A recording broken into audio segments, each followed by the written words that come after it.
ज्वालामुखी फूटा है अफ्रीका में, लेकिन इसका असर हिंदुस्तान तक देखने को मिला।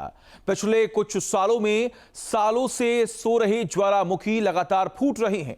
क्या ज्वालामुखी फूटने से ठंड की मुसीबत बढ़ती है? क्या इससे आइस एज का संकट बढ़ता है? इन सवालों का जवाब जानने के लिए देखिए रिपोर्ट।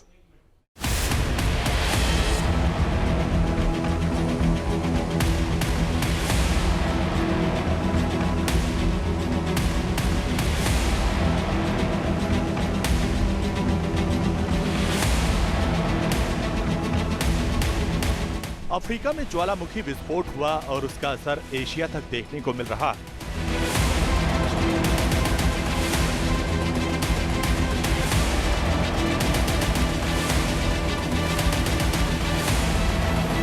आसमान में धुएं की मोटी परतें। सवाल है कि ऐसे ज्वालामुखी विस्फोट का क्या असर होता है।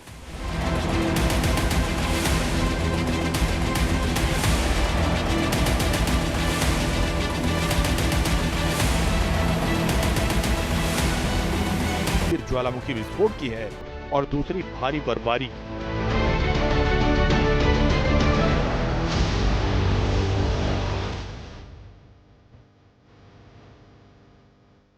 इथोपिया में लगभग 12,000 साल बाद ज्वालामुखी फूटा। विस्फोट के बाद इससे पैदा हुई राख का भारत तक असर हुआ।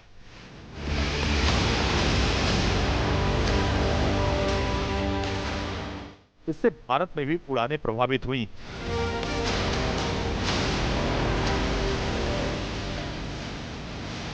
साफ नजर आ रहा है कि इलाके में ज्वालामुखी विस्फोट का कितना खौफनाक असर हो सकता। लेकिन सवाल ज्वालामुखी विस्फोट के असर का। ज्वालामुखी विस्फोट के दौरान गर्म गैस और खौलता लावा निकलता।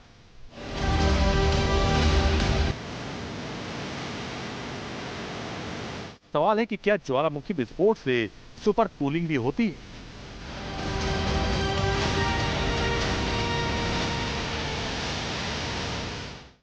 क्या इससे बर्फबारी और ठंड बढ़ जाती है?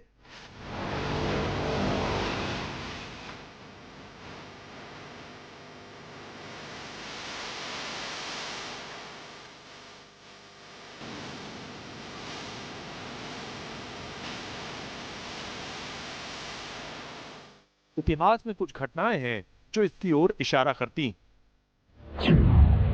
19वीं सदी की शुरुआत से ही कई सालों तक इंडोनेशिया के माउंट तंबोरा में बड़े धमाके हुए थे। इस विस्फोट की वजह से धरती के तापमान में 1.7 डिग्री की गिरावट देखने को मिली थी। 1883 में इंडोनेशिया में क्राकोटोआ ज्वालामुखी में विस्फोट में ग्लोबल तापमान 1.2 डिग्री तक कम हो गया था।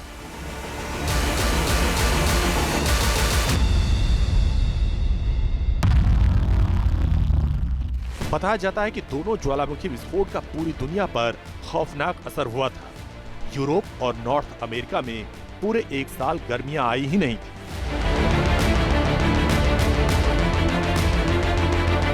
भारी बर्फबारी से जनजीवन बुरी तरह प्रभावित हुआ था।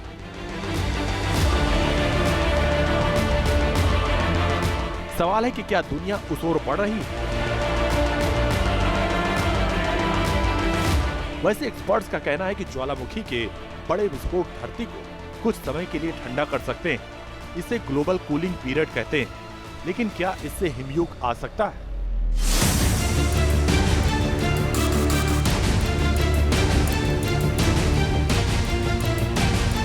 हिमयुग के लिए सालों तक लगातार कम तापमान, बर्फ की मोटी परतों का हर साल तक बढ़ते जाना, इनकी जैसे वजहें जरूरी।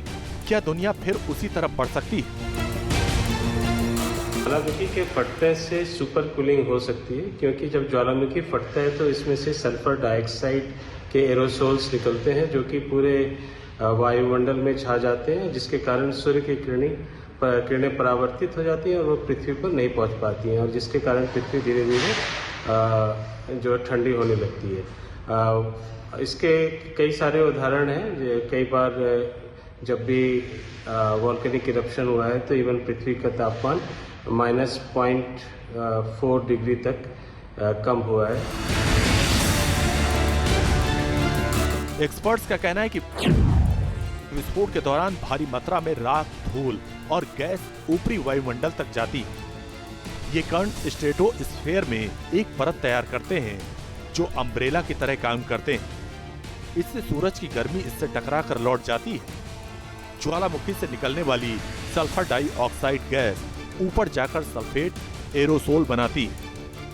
एरोसोल सूर्य की किरणों को ज्यादा सोखते हैं। इससे ठंडक कई महीनों से लेकर 2-3 साल बनी रह सकती है।